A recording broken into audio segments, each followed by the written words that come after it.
जादुई फूल बेचने वाला भूत। रामनगर नाम का एक गांव था। उस गांव से दूर एक सुनसान जगह थी जहां पर एक डरावना भूत रहता था। उस भूत ने अपने घर में तरह तरह के रंग बिरंगे फूल उगा रखे थे, जिन्हें वो टोकरे में भरकर आम आदमी के रूप में बेचने के लिए ले जाया करता था। रामनगर के पास ही में एक बस स्टैंड था, जहां एक दिन वो भूत एक आम आदमी के रूप में अपना फूलों से भरा टोकरा लेकर जाता है और बोलता है, अरे वाह, फूल बेचने के लिए ये जगह तो सबसे बढ़िया है। यहाँ तो बहुत से लोगों का आना जाना लगा ही रहता है। तभी वहां एक बस आकर रुकती है और भूत जोर जोर से आवाजें लगाने लगता है। फूल ले लो, फूल, सुंदर सुंदर रंग बिरंगी फूल ले लो, फूल। तभी बस में बैठा एक आदमी फूल वाले को बुलाता है। अरे फूल वाले भैया, ये लाल वाले फूल कैसे दिए हैं? साहब, ये लाल फूल है 10 रुपए में एक। अरे भाई, 10 रुपए में सिर्फ एक? इतने में तो एक पूरी माला आ जाएगी।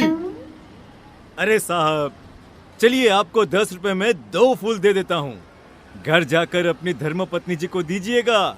ये लाल फूल देखेगी तो वो बहुत बहुत खुश हो जाएंगे। बस में बैठे कुछ और लोग भी उससे फूल खरीद लेते हैं और बस वहां से चली जाती है। भूत हंसते हुए बोलता है, आज तो मजा ही आ गया, मेरे काफी फूल बिक गए। अरे इन सब लोगों को क्या पता कि मेरे इन फूलों की खुशबू जो भी सुंदर औरत लेगी वो मेरे वश में हो जाएगी, और इन फूलों का असर सिर्फ सुंदर औरतों पर ही होगा, और वो सब छोड़ छाड़ कर मेरे पास भागी चली आएंगी। ऐसा बोलकर भूत जोर जोर से हंसने लगता है और अपने घर चला जाता है। फिर बस वाला आदमी अपने घर पहुंचकर अपनी पत्नी को बुलाता है और मुस्कुराते हुए उससे कहता है, ओ मेरी प्यारी शीला, अरे जरा देख तो, आज मैं तुम्हारे लिए क्या लाया हूँ। अजी क्या बात है, आज तो आप बहुत खुश नजर आ रहे हो। मैं अपनी लाल परी के लिए लाल गुलाब लाया हूँ। अजी आप भी ना कैसी बातें करते हैं। ये गुलाब तो सच में बहुत सुंदर है, इसकी खुशबू से तो पूरा कमरा ही महक उठा। ये कहकर शीला फूल अपने बालों में लगा लेती है। फिर रात को वे दोनों अपने कमरे में सो जाते हैं। आधी रात होते ही शीला अपने घर से निकलकर भूत के पास पहुंच जाती है। अरे वाह, मेरे फूलों की खुशबू आखिर तुझे मेरे पास ले ही आई। फिर भूत शीला को एक कमरे में बंद कर देता है। तभी 2 और सुंदर औरतें वहां आती हैं। वे औरतें भी उस भूत के वश में होती है। भूत उन्हें भी ले जाकर शीला के साथ कमरे में बंद कर देता है। अगले दिन भूत फिर से आम आदमी का रूप लेकर बस स्टैंड पर फूल बेचने के लिए जाता है, और तभी लोगों से भरी हुई बस स्टैंड पर आकर रुकती है। फूल ले लो, फूल, सुंदर सुंदर खुशबूदार रंग बिरंगी फूल, हर तरह के फूल है मेरे पास। फूलों की माला, फूलों का गजरा, जो भी पसंद आए वो ले लो। अभी बस में 2 दोस्त रामू और श्यामू बैठे होते हैं। अरे फूल वाले, एक सुंदर सा गजरा तो देना भाई। अरे वाह रामू, क्या बात है, भाभी जी के लिए गजरा? हाँ भाई, तेरी भाभी को बालों में फूल लगाना बहुत पसंद है। अरे श्यामू, तू भी कुछ ले ले अपनी पत्नी जी के लिए, वो भी खुश हो जाएंगी।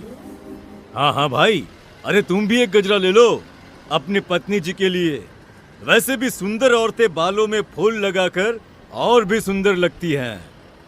ठीक है भाई, अगर तुम इतना कह रहे हो तो एक गजरा मुझे भी दे दो। उसके बाद वे दोनों गजरा लेकर वहां से चले जाते हैं और घर जाकर अपनी अपनी पत्नियों को गजरा दे देते हैं। श्यामू अपनी पत्नी लीला से कहता है, सही कहा था उस फूल वाले ने, सुंदर औरतें बालों में फूल लगाकर शरीर में पानी की कमी और वजह से आपकी त्वचा सूख जाती है, होंठ और गला सूख जाता है, आँखों में जलन होती है और सिर दर्द और थकन लगती है, और भी सुंदर दिखती हैं। जी आप भी ना कैसी बातें करते हैं। चलिए अब सो जाइए, काफी रात हो गई है। फिर वे दोनों सो जाते हैं। आधी रात होते ही लीला उठती है और अपने कमरे से निकलकर भूत के पास चल पड़ती है। तभी शामू लीला को बाहर जाते हुए देख लेता है और लीला को आवाज देता है। अरे भगवान, आधी रात को कहाँ जा रही हो?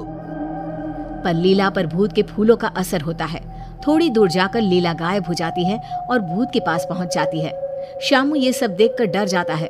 थोड़ी देर में सुबह होती है और शामू भागते हुए अपने दोस्त के पास जाता है और उसे सारी बात बताता है। अरे भाई, ये क्या बोल रहे हो? कल रात से तेरी भाभी भी नहीं मिल रही है। जब से उसने अपने बालों में गजरा लगाया तब से वह बस फूलों की बातें किए जा रही थी। भाई, हो ना हो हमारी पत्नियों के गायब होने के पीछे जरूर उस फूल वाले का हाथ है। फिर वे दोनों बस स्टैंड पर जाते हैं और फूल वाले का पीछा करते हैं। पीछा करते हुए वे भूत के घर तक पहुंच जाते हैं और चुपचाप खिड़की से देखने लगते हैं। फूल वाला आम आदमी अब अपने भूतिया रूप में आ जाता है, जिसे देखकर सारी औरतें बहुत डर जाती हैं और जोर जोर से चिल्लाने लगती है। अरे नाश पीटे, हमने तेरा क्या बिगाड़ा है जो तू हमें यहाँ पकड़ कर ले आया है?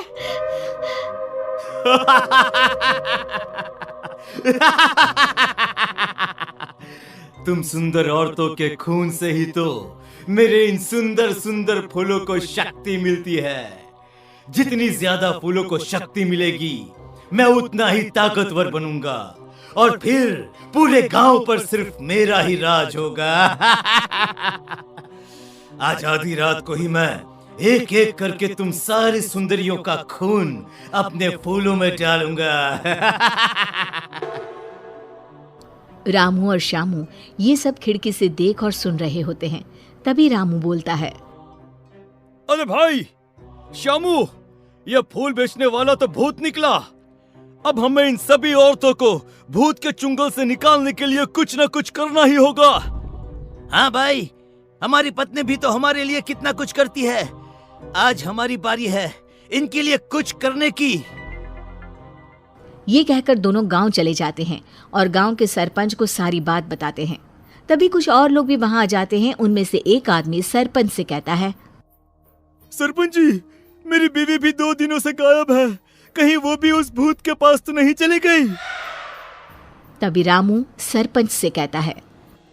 सरपंच जी, मेरे पास एक आइडिया है। क्यों न मैं और श्यामू औरत के रूप में किसी तरह उस भूत के पास चले जाए और मौका मिलते ही उसके बगीचे से फूलों को तोड़ दे। अपनी पत्नियों को बचाने के लिए तुम सब उस शैतान भूत से भी लड़ने को तैयार हो। ये देखकर मुझे बहुत खुशी हो रही है। अरे भाई रात होने वाली है। भूत उन सब औरतों को कुछ करे उससे पहले हमें वहां पहुंचना होगा। ये कहकर सभी वहां से चले जाते हैं। रामू और श्यामू साड़ी पहनकर भूत के पास जाते हैं। अरे वाह, आज तो मजा ही आ गया। तुम दोनों कितनी सुंदर हो कि सबसे पहले मैं तुम दोनों का ही खून अपने फूलों में डालूंगा। भूत ये कहकर जोर जोर से हंसने लगता है। अरे मर गया रे नास पिटा, अरे सबसे पहले हमें ही मार डालेगा। रामू मौका देखकर सरपंच और गांव के बाकी लोगों को भूत के फूलों के बगीचे में ले जाता है और सभी मिलकर फूलों को तोड़ देते हैं। जैसे ही फूल टूटते हैं, भूत जलने लगता है और जोर जोर से चिल्लाने लगता है। तुम दोनों ने मेरे साथ धोखा किया है, मैं तुम दोनों को नहीं छोड़ूंगा। आखिर भूत राख में बदल जाता है। सभी औरतें भूत के चंगुल से निकलकर बहुत खुश होती हैं और सब